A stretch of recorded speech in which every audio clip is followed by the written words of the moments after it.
bien sûr que c'est impossible de faire marcher le moteur. Si je te dis que le moteur ne marche pas, c'est qu'il ne marche pas. Tu as vérifié qu'il y a de l'essence? Il n'y a rien à faire. Si le moteur de la barque ne marche pas, c'est qu'il a été mal monté. C'est drôle qu'il n'y ait pas un seul bidon d'essence dans la barque, rien que des bidons d'eau. Je ne suis pas mécanicien, j'ai pas d'outils, pas de mode d'emploi. Et pourquoi est-ce qu'il n'y a pas de réserve d'essence dans cette barque à moteur? Et il n'y a pas d'essence.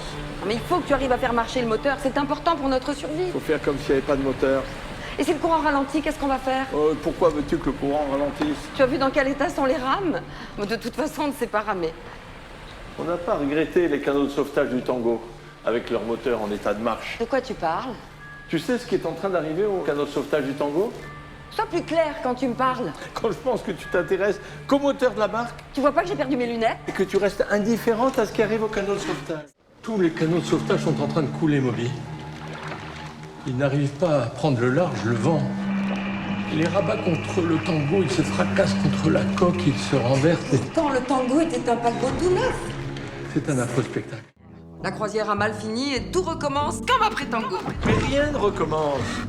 Tango, c'est fini. Le Tango, il a sombré dans la mer. On vit une situation absolument nouvelle qui n'a rien à voir avec ton heureux événement. Et n'oublie quand même pas, Dick, que c'est grâce à moi qu'on est dans la barque. C'est grave ce qui nous arrive. Voilà. Je n'y vois rien. Voilà. Dis-moi ce qui Il arrive exactement ce qui devait arriver, puisque tu as refusé de ramer comme je te l'avais demandé. La barque a dû heurter un récif. Mais Dick, il y a une petite boîte au fond du coffre. Ouvre-la vite. C'est peut-être une correspondance, il y a peut-être des lettres. Non, c'est pas une boîte. C'est un coffret. Il n'y a pas de serrure, tu n'as qu'à ouvrir le couvercle. Oh, Dick. C'est pas des lettres. C'est des bijoux. Avec des pierres précieuses. Au Moby, j'aperçois quelque chose là-bas. Qu'est-ce que c'est? Pourquoi tu me dis pas tout de suite ce que tu aperçois quand tu aperçois quelque chose? Je n'arrive pas à distinguer ce que c'est. La lumière est mauvaise. C'est une énorme masse qui flotte au milieu de la mer. C'est comme une épave. Il y a des oiseaux par dizaines qui volent au-dessus. Dick, tu sens l'odeur? Me dis pas que tu sens pas ça. Ça sent de plus en plus fort. On devrait pêcher. Regarde le banc de poissons le long de la barque. On n'aura aucun mal à attraper des poissons. Pêche si tu veux. Moi, je me repose. D'ailleurs, il n'y a qu'une canne à pêche. C'est la première fois que je pêche.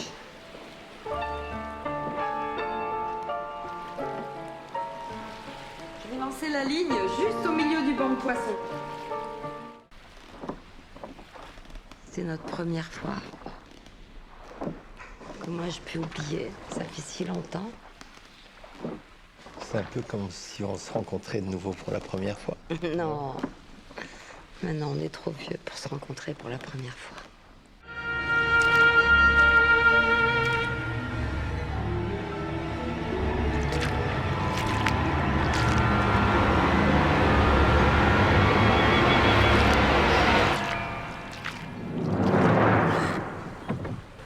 J'ai la nausée.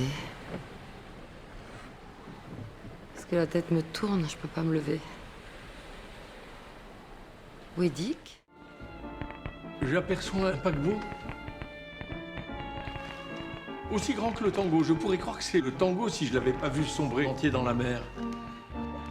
Moby, on a retrouvé la route maritime, on n'est plus perdu. Pourquoi est-ce qu'on va si vite? Qu'est-ce qui se passe? On est emporté dans un courant.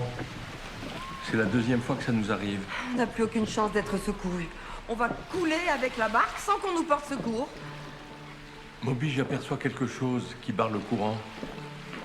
Une énorme masse qui flotte. On est tout proche de la baleine maintenant.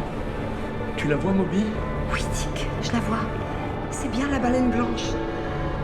Fermons les yeux, Dick, et tenons-nous bien serrés pour ne pas être séparés par la violence du choc.